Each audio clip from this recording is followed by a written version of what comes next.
aqui pelo Your Games. E hoje, galera, eu vou ensinar. Olha quanta coisa de Minecraft eu tenho. Vou ensinar 3 aplicativos que eu uso para o Minecraft, que eu acho muito bons. 3 aplicativos. Vamos para o primeiro.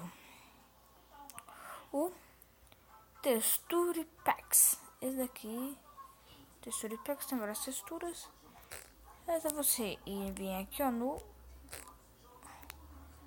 na Play Store, pesquisar texturas para Minecraft.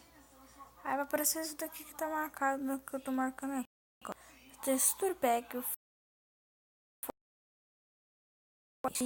E divirtam-se. As texturas muito loucas. E outro que eu também é do Money Items. Esse aqui tá sendo marcado. Bem da hora, só que o meu travou. Mas é daria. Deixa eu tirar essas aqui. Se você pesquisar aqui, ó.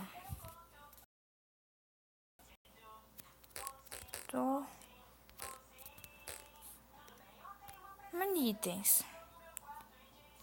Aqui, ó. Esse daqui que eu tô marcando. Toolbox for Minecraft PE. Esse daí. Beleza. Achei e divirtam-se. E muito da hora. É a mesma coisa que tá aparecendo aqui. Galera, não é fuck. É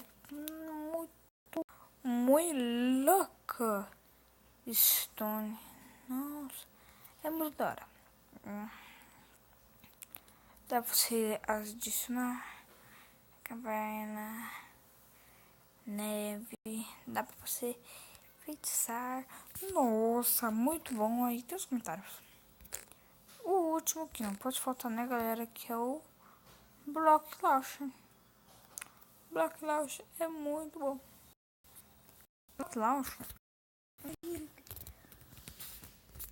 Aí, continuar. Olha, tá vendo essa textura aqui que eu tô? É do Texture Pack. Deixa eu entrar no mundo. Aqui eu vou mostrar essa textura muito boladona. Oxi. Aí, botei. Outro aqui é do Money Items. Textura muito da hora, né, galera? E é uma travadinha, beleza. E pego os dois também, galera. Bom, espero que tenham gostado. E até a próxima. E se inscreva no canal, deixa o like. Falou!